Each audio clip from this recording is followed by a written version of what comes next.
Hi all. Gotta talk to you about this Arizona election fraud. I know there's been a lot of videos out already on it, but I've been doing some research since it first started, since the voting day, since early in the morning there's been reports coming out from that day. I think it was the 23rd. It was this past Tuesday. It was the Super Tuesday 3 or 4. I think it was 4. Anyway, a little bit of background. In 2008, when Obama was running, they had 400 places open that people could go vote at, because they knew there was going to be a large crowd. 2012, they reduced it down to 200. This year, 60. So, Bernie has said it's a national disgrace that people have to wait hours to cast a vote in any election. Surprised he hasn't said anything further, because there was massive election fraud going on. Alright, let's start with Maricopa County. It has a 1.25 million voters. 1.25 million voters were registered. And that's where the 60 polling places that I was discussing earlier, which works out to be one site per 21,000 people. And from what I understand, they only had 4 booths, so 4 voting booths in each one. So they claim that they wanted to save money and that people could vote by mail. So that's why they didn't open as many places. Well, at 7:21 in the evening, the Maricopa County recorder apologized for the long lines, and she reminded people that independents were not eligible to vote. Earlier in the day, at 1 o'clock, Elizabeth Bartholomew, who is the Maricopa County Recorder's Office, they announced that 8,200 provisional ballots had been cast by that time. I don't know. I know there's a lot of independents that came out, but I don't know about that many. And a lot of independents knew that they had to transfer to vote in this closed primary as a Democrat in order to have their votes work. And that's why I'm saying there was the election fraud. Alright, so now Karen Osborne, the county's elections director, said that if the independents had stayed home, that the lines would have been shorter. They were allowed to vote because that's the law, but they had to use a provisional ballot. And she also said that if they found out that the voter submitting the ballot is not registered with one of the 3 parties, that their vote won't count, their ballot just goes in the trash. 3 parties that were available to vote was the Republican, the Green Party, and of course the Democrats. So, alright, so let me see, what else? Got a whole list of every single county here. Pinal County, La Paz, Yavape, Mojave, Pima, Cochise, Cocachino, Yuma, Navajo, Apache, Gila, Santa Cruz, Graham. So that's a total of 359 polling places for all those counties, with 1,815,000 people. That's how many people I think that came out to vote. So I'm going to read a little bit of what I found out, different locations. In North Scottsdale, at the United Methodist Church on Cactus Road, it was 8:35 at night, and they still had close to 200 people in line. But the winner had already been declared. I think at 8:11 that the winner was declared by the Associated Press. And many, many people were turned away, it was reported, at that location. In South Mountain Community Center along Alta Vista Road, there were over 400 people still waiting at 8 o'clock at night, 8:07, where the polls had closed at 7. Now, I think all across the state the polling places closed at 7.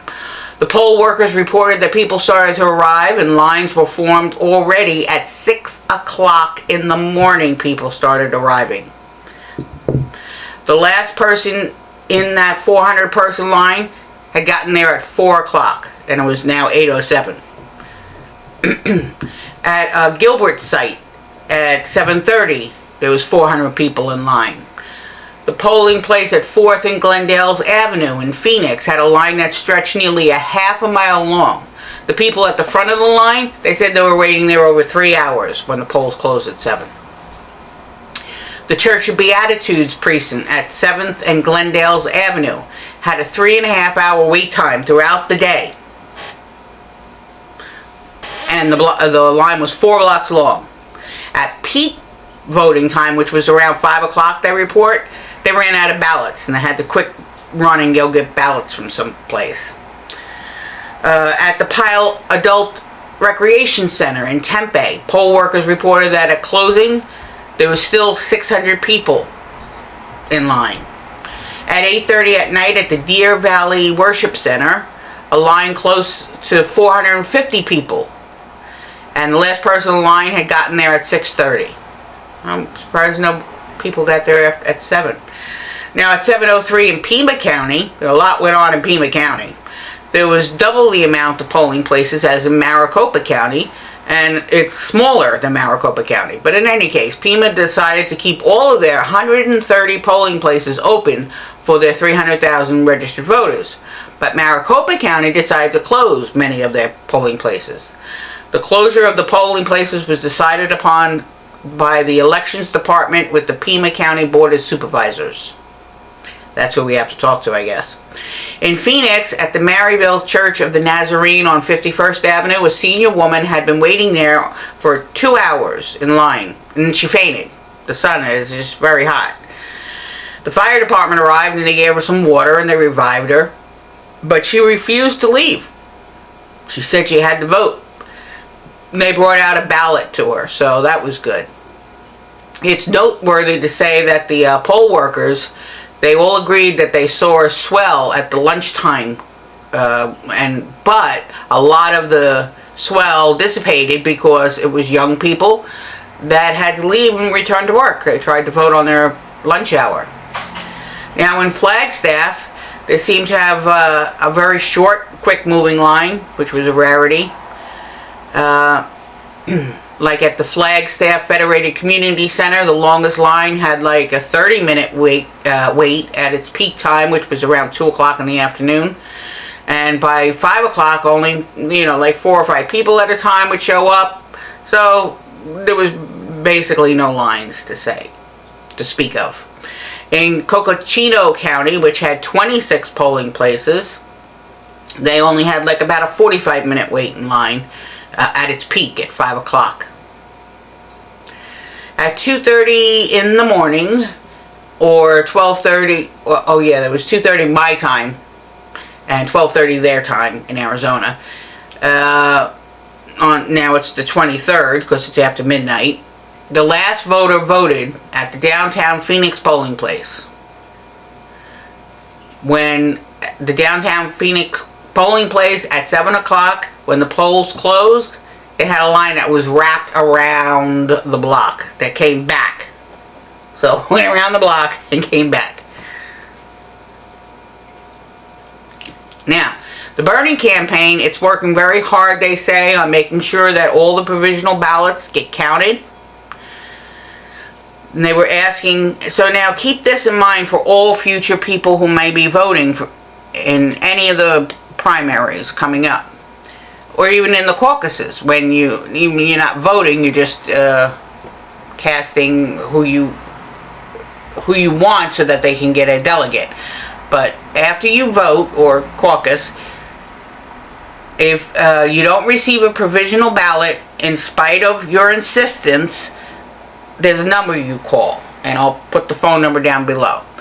They also have had a Arizona hotline. See, during the day I had posted this on Facebook, I had posted it on Google+, I sent a couple of tweets out, so I hope some people were able to utilize any of this information and have something happen positive for them. And then there's a list of Arizona Democratic Party leaders and their phone numbers. And if you had any issues, contact the state elections office and the campaign office. Arizona election office And the, let me see what else. If you experience or witness any problem at the sites or your primary or caucus, there's phone numbers. I'll put a lot of this information down in the comment section below in case you decide you want to. Now, after the day after this happened, I was like so livid hearing more and more reports. And there was this one video of this woman. She did the right thing. She went to vote. She was told that she couldn't vote, but she could give a provisional ballot. And she says, why? She said, the poll worker told her, oh, you're not registered as a Democrat. Here, look, you're not even on the books. So she filled out the provisional ballot, submitted it, left, called the elections number that she was given, and they told her the same thing. They looked up on the computer and they said, nope, you're not registered as a Democrat. You're not registered at anything. So she went down to the recorder's office in Pima County, this was. There was the lady there, she looks up online and she says, oh yes, I see you were registered. You were an independent, then you became a Democrat, and then in January another registration was submitted and it's blank. So the woman was like, no, look at the signatures, that's not even my signature. And I know I didn't submit another second registration, but the woman basically was worried, the woman voter was worried that, you know, her provisional ballot wasn't going to count because it was showing up as blank, the most current registration in the computer system. So the woman said she would fix it, but a lot of people has claimed this same thing. Now, from what I heard from, I can't remember who I heard this from. It was in a video, I know that. Anyway, they said that Bernie's system had been hacked. That, I don't know if it was the van system, so the entire Democratic system, or was it just Bernie's campaign? In any case, it was hacked, and then now all these Democrats, lifelong Democrats, people who switched from independent, people that were Republicans, all switched to blank. Blank, blank, blank, blank, blank, blank. So of course they're not going to show up on the poll books that were printed out for that day, because this is why there were so many provisional ballots given out, and people assuming that they're all independents that forgot to register.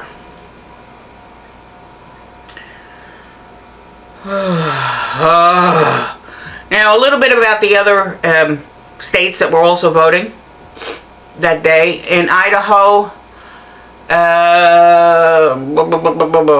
all 45 precincts reported in Idaho, and 78% of the votes went to Bernie. Only 21% to her. And most of the 23 delegates went to Bernie. The turnout just blew the Obama 2008 primaries out of the water. Pollsters say he'll need 58% of the votes in the rest of the states to come in order to secure the nomination. Ugh. Now in Boise, they had a record-breaking Democrat ballots of 12,000. Yes! Where the lines were almost a mile long in most places. The smallest lines were 3 or 4 blocks long. 100% of the precincts reported. 18,640 votes were submitted for Bernie at 78.4 to be exact. She got a little over 5,000 votes at 21.21%. So he did very well in Idaho. Now in Utah, the Democratic Party thought maybe 50,000 people were going to show up to vote, so they printed 65,000 ballots out. But guess what? 80,000 people showed up. It was a record turnout again. And Bernie got most of the delegates there, of 33 delegates. Let's see. Blah, blah, blah, blah, blah. How many? Oh, I don't have his totals for... Oh, well. I'm sure you can find it online. But, that computer tampering, whoever hacked his system had to have some connection to somebody within the elections office itself. Or maybe it was somebody from the elections office itself, or recorder's office, I think they call it there, that hacked the system, then went into there. There has to be a way of tracking who did that. They should be held accountable. And all these votes should be overturned. So, and they better save those freaking provisional ballots. So anyway, that woman, getting back to that woman voter that went to Pima County and she talked to the clerk and had it switched to fixed to reflect Democrat. The clerk assured her that her vote would count. Hopefully it did. And there is, as a matter of fact, a web address that you could go to in Arizona to check to see if your vote went through. So I'll get that link. It's on my page here somewhere, and I'll put that down below. You can check and make sure that it all went through. Now, I had said that I blasted out on all social media that they should, from that woman in Pima County, she totally inspired me. So I blasted out a little note that everybody that got a provisional ballot that knows they were a registered Democrat, they should storm the freaking offices. Whatever county it is, whether it's Pima County, Maricopa County, doesn't matter. If you were given a provisional ballot and you know you switched to Democrat, or you were a lifelong Democrat, or whatever, as long as you know that you were registered Democrat, bring your photo ID. Bring your voter registration card. When I do anything online or get any paperwork, I always document it. I always make copies. I always keep stuff in case I need it. So I don't know if other people are like that, but bring any proof that you submitted to them showing that you filled out this form, you signed the form, and it clearly states Democrat. Bring that with you if you have it. If not, your photo ID, proof of address, which could be any government issued letter. There's a whole list, and again, I'll put a link down the bottom what they require for a voter ID, or when you go to vote, or to get a voter registration. They have a list of things you need. So that would also work for this purpose. So storm the freaking offices and have them change it. Get names of the clerks and ask the clerk, who changed this? Who added this new thing in? Document it if you can. Videotape it. If you can't videotape it, if they start getting squeamish about being so many people videotaping them, just record it. Not that you could use it in court because you didn't ask their permission. You could try to ask their permission, but being that it's a government building, they might not allow you to. So I don't know, but try your best. And try to find out who the hell changed all the... If one name keeps popping up of whoever did the data entry of these whole second wave of registration cards.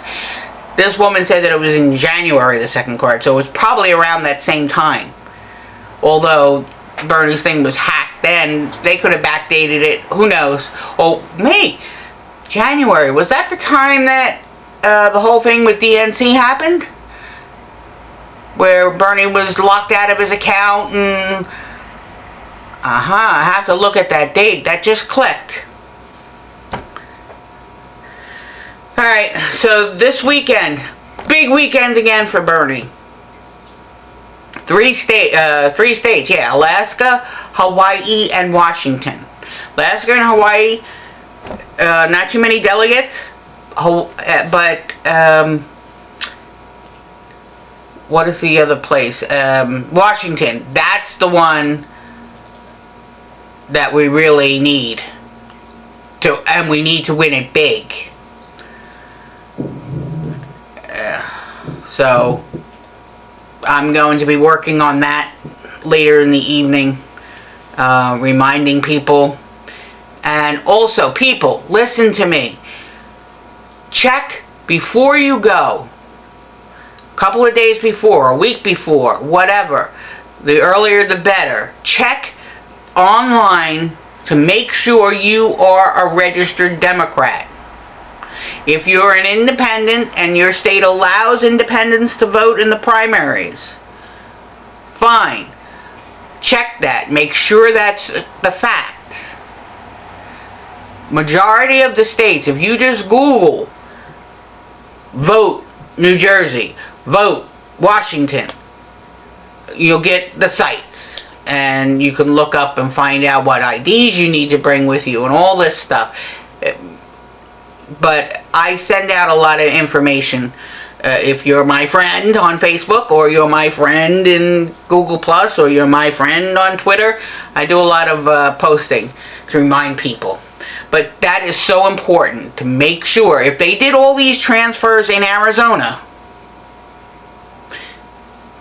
they might have done it in other states too. Now, they knew Arizona was the big one. He had to win that one in order to get a lot of delegates so that he could really secure the nomination and the momentum and all this. So that's why they targeted Arizona. They're going to be targeting Washington. So Washington people, check your registration. Go online. Make sure you are a Democrat. Make sure everything is right. Make sure that the address listed is the address on your voter registration and on your ID if you need ID. I don't even remember. I'll have to look it up. But because they were turning some people away in Arizona for that purpose. Because their ID and their registration wasn't the same address. People don't move? Anyway, make sure you bring with you whatever documents you need. People were turned away because they didn't bring in proof of address. It's really, you know, they're being nitpicky. You didn't want to see me. That's another reason why I'm a little delayed in this. I was a basket case over this Arizona crap. It just cut me to the freaking core that there's so many I know they... Why do they have to cheat so much? If she's inevitable, what the hell does she have to cheat so much for if she's inevitable? She should be sitting back relaxing. So obviously she's not so inevitable. Coronation time is not going to be coming to her anytime soon, if I can help it. I get so heated over this. Obviously. Alright, well, I gotta get to work on reminding people. Come here.